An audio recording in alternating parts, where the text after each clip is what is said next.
Okay, I'm live. A couple things I'm gonna try to pay attention to is I'm gonna try to keep my wiggling to a minimum because I know that will impact the stability of the camera. And I just want you to be able to see what I see when I look over here. Okay, so that's a really amazing, beautiful place to look. And so, like, yeah, don't be distracted if my looking over there while I'm talking to you gets to you. There we go. I'm looking over there because it's pretty. But I can, and sometimes I can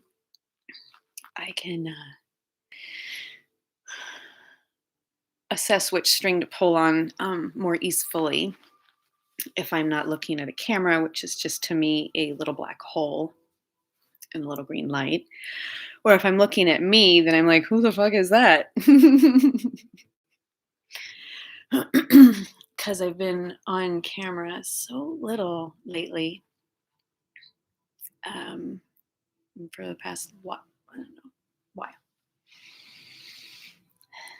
that I don't really know what my present self looks like. I haven't been tracking like my physicality at all.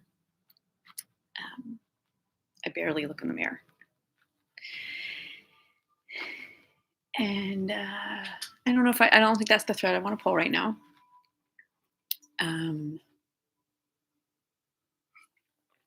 What I want to speak to is how I am finally on the retreat away, the reset desperately. Multiple times in my life, there's multiple points where it would have really come in handy. And probably set me on a really much more gentle trajectory. But unfortunately, I kept choosing the kind of the dark path, the dark timeline. And the dark timeline really went through some really dark places. And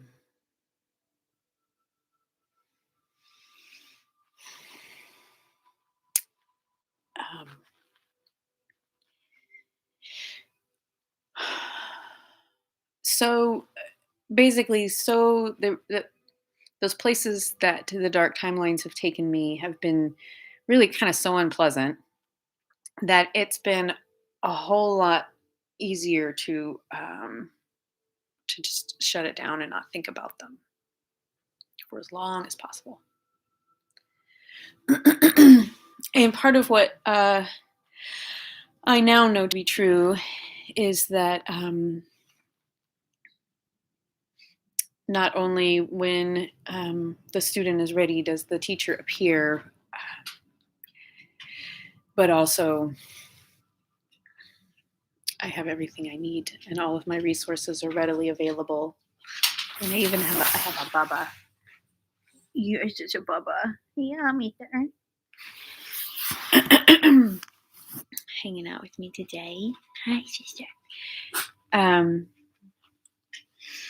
I'm in so I just have to, I guess, sit with 2014 is where I have to really say things really started, so that I can contrast to something. I have to land on something to contrast to. And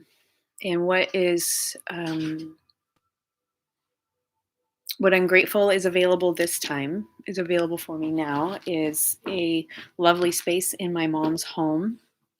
And it's in the basement. It's fairly furnished. Everything I need is there. And I brought my favorite thingies with me that, make things easier, make my life more comfortable. I brought those with me too.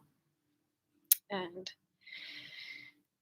added bonuses is that I get to eat whatever they're making if I want it. And if I don't want it, then I can make my own things, or I can do my own thing.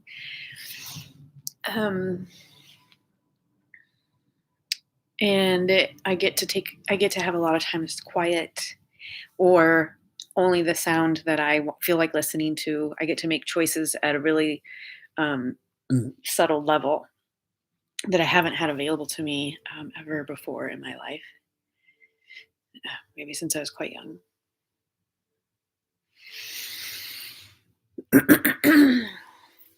And so just the things that were going on for my 2014 self when she needed this time in mama's basement um, was um, I thought my husband was coming out of a several year process of kind of recovering himself after giving up drinking. And I had been doing my own things and kind of doing my own healing and processing in some ways, some more successful than others. And I thought we were coming back together soon, and kind of recommitting to our relationship and tuning back into that. And instead, he decided he was done. It was time to stop trying anything, or even, yeah. And that came as a very abrupt surprise to me, and really poorly timed because it happened to coincide with when a job that I had been kind of co-creating and co-dreaming with upper level management in my organization was finally coming to fruition, and it was finally time to go through. I still had to go through the competitive hiring process, even though the job had been created with like my specific set of skills in mind. I still had to go through the full process to like win the job, earn the job.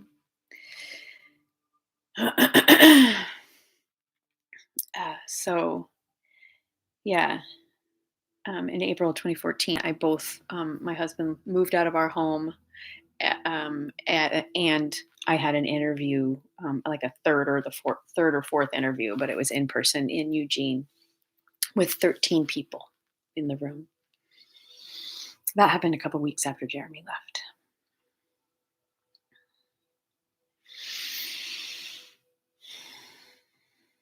So, my daughter was, I have to do the math to figure out, make sure I got the age right, but she was like a preteen, really a delicate age when her stability fell apart.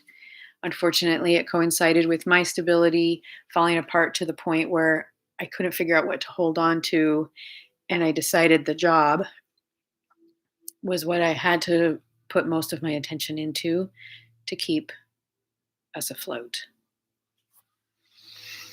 So I worked a lot. I chose the job over my daughter many, many, many times over time with her.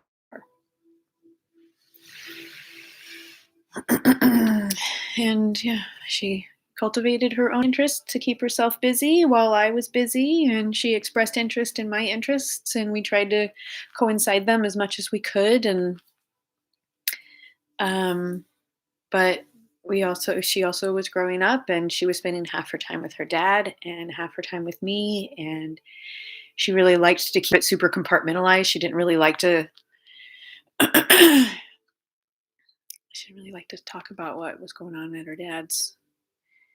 I think because they were having a really good time, and she knew I was having a really bad time at that current early stage. They kind of had a honeymoon of their own, like a sweet mother, a sweet daughter daddy kind of reunion for a while.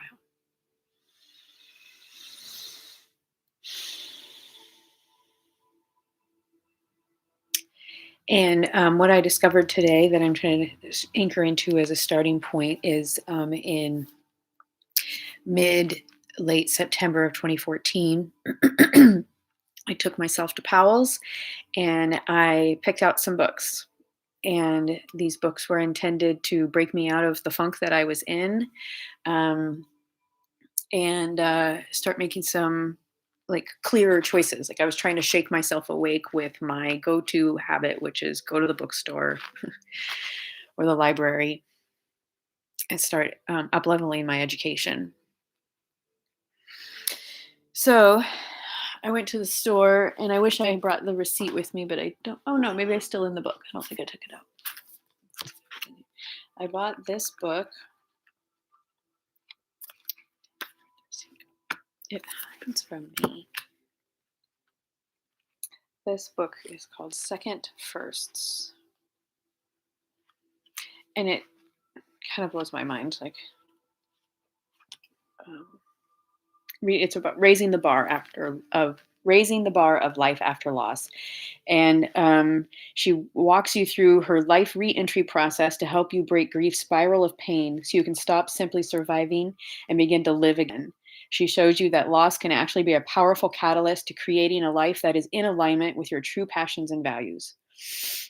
The resilience, strength, and determination that you have gotten you through this difficult time are the same characteristics that will help you craft your wonderful new life. So it's second firsts, live, laugh, and love again. God, that fucking thing that people write on each other's on their walls. Christina Rasmussen. So the things that particularly impact me about this is it was written in 2013. I bought it in 2014. I went, that's why I said I chose the dark path. And I wish I would have read this book instead. I wish that I would have read the other books that I bought. There was like a joke book about horrible dating experiences. There was a book about throwing like playing with your dog from the dog's perspective. That one's so funny. I'm pretty sure I still have that one. I think it's called Throw the Damn Ball. I bought a book about knitting. I wanted to up-level my knitting. At that point, in 2014, I had been knitting little creatures. They always ended up really misshapen and weird because I couldn't get the tension of the knitting right. And I had made so many of them, I had to give them away.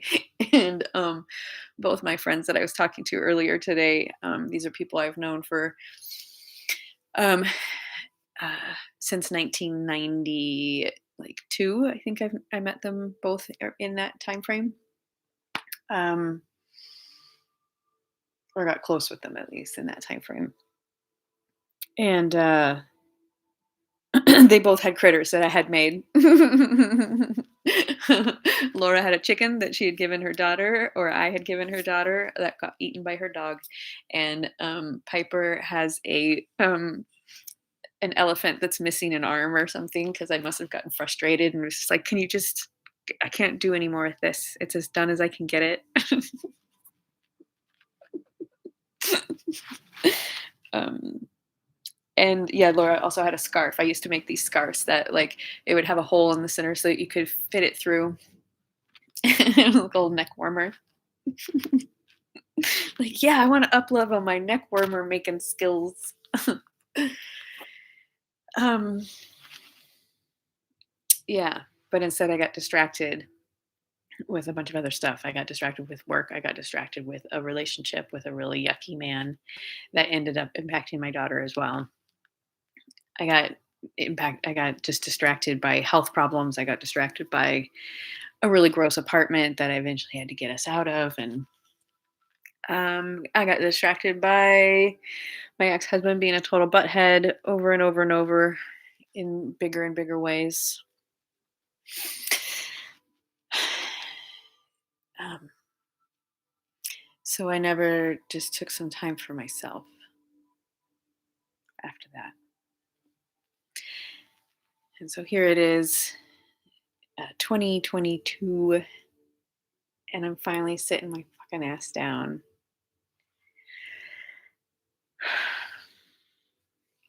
And I've made an altar to my 2014 kind of life. I'm trying to identify how to evolve my relationship with that time in my life in some way that I can revisit what I need to revisit in order to learn what I need to learn at this level of my spiral, and then go ahead and set it down and yeah, take on to the next step. because I keep getting bogged down in some sticky icky.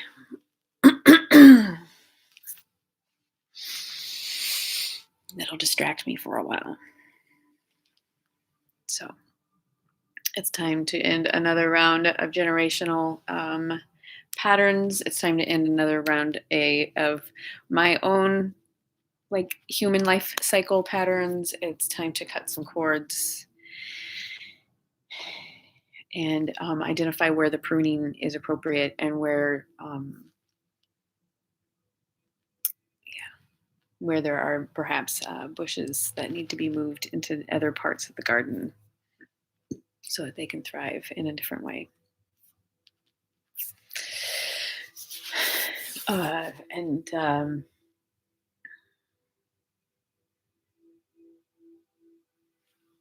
Yeah, okay, let's say the multidimensionality is another thing that showed up today.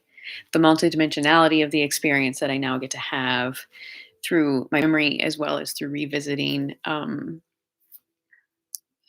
like notes from the field. I didn't call it that then, but that I kind of would post a response on somebody's video. Like there's this song a gal I know named Shayne sang, she said it came through her, called "I Release You," and I think it was around this time of year in 2021, if I'm getting the timeline correct. And I was just immediately struck by it, and I just kept listening to it over and over again and playing that video over and over again. And for a little while, I would go in and I would put notes in the video of how my experience evolved each time I listened to the song. And she responded like, "Wow, you're blowing my mind, man. This is awesome. You're really inspiring me with some new ideas." And then I don't know, a period of time later, she came back and was like, "Guess what? I'm in the studio right now recording these songs, and I'm going to record this one today." Um, and Then she came out with an album that I listened to obsessively. But so the mental dimensionality was going back and seeing my notes from then and looking at it now and going, wow, like exactly a year ago, I was all twisted up about stuff with my husband and stuff with my daughter. And then like a few weeks later, my daughter like gave me some excruciating feedback that ended up preceding a period of time where we were in very minimal contact for quite a while. So I needed threads to hold on to. And that album that Shayne ended up creating, um, it calls it I think she calls it Notes from the Field or something. Calling You Home. I'll have to post it in the descriptions. I can't remember it's a genius name that I can't remember right now.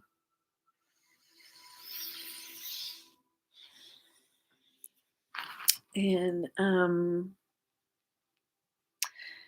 going to keep anchoring in the truth of what's true now.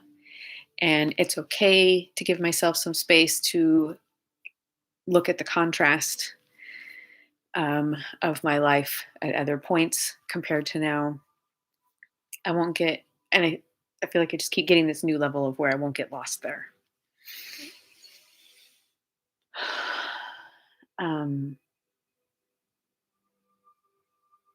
My good friend said, and I can't remember if I already said this piece, but my good friend said he had put away his writing career. He wanted to be a playwright way back in our 20s. And he had set that dream aside. He boxed it up and said to himself, "Okay, I need to go live some life for a while first. It's time to go live my life for a while. See what I can do." And now he's like, "Here I am. I went and lived some life. I did some pretty fucking amazing stuff. I made some children. I made an amazing business. Now I get to figure out what's next." get to pay, and I get to go back and imagine what did it look, what did my 25 something self, 20 something self think? Like what were the brights, lights? He said it's much better than I did, but we're not recording our calls at this point, so I don't remember. But what were the things that lit him up back in those days? And what I'm really excited about too is I think it was in that time frame I took a series of really hot photos of him. I was exploring my I want to be comfortable with naked bodies phase. And so I asked my best friend, "Wait, will you pose naked for me? I promise it won't be a weird sex thing. I just want to I just know that you're beautiful as a human form and I want to capture it on film. Can I do that, please?" And it took some work, but we finally got to the point where he felt comfortable enough for us to have like this whole afternoon photo shoot. And he really got into it. It was awesome. He got all theatrical and stuff. And um, some in black and white, some in color. Like it's just, we laughed our asses off and had so much fun. And yeah, there was also a photo shoot in the woods, I think that we did, but I don't think he got naked that time. I think that was a warm up like photo shoot. um, yeah. So anyhow, he has those photos. I kept them for quite some time just to make sure that they like survived until it was time for him to revisit those, and I gave them to him. I'm pretty sure I did a couple of years ago. So hopefully he'll look at those. Hopefully he'll let me look at them sometime too. I think it would be awesome. um, yeah, so I'm anchoring in the truth of lots of things. All right, it's time for me to move on to the next segment of my day. I don't know. Oh, my battery's getting low. Like I gotta watch those sort of things. It's time for me to go shower. And probably have some more coffee and some food. Raid the kitchen like I would have liked to have done as a teenager. So that's awesome. Okay, so thank you for being on the receiving end. I have no expectation whatsoever of anyone in particular watching this. I'm literally just using YouTube as my storage unit right now. And if somebody stumbles on this, awesome, whatever, please let me know if you felt impacted in any way. But mostly this is just me leaving notes for myself as best I can and trying to trust that I remember to say the things that I needed to say, and knowing that I can come back for more because I have an unlimited storage unit space. I do not have to pay for it if I put it on YouTube. And then I can repurpose it and I can do all kinds of stuff with it. And it's just evidence journal, all of it. So anyway, it's time for me to hydrate some more. I hope you have a lovely day. I'm going to go create myself a fuck yes day. I'm going to read some more second firsts. I'm going to probably cry some more. I'm going to read my tarot cards some more. Stuff like that. Those are things that are on my list. That's what's important today. I'm going to go get my booster shot. Okay. All right. Talk to you later. Bye.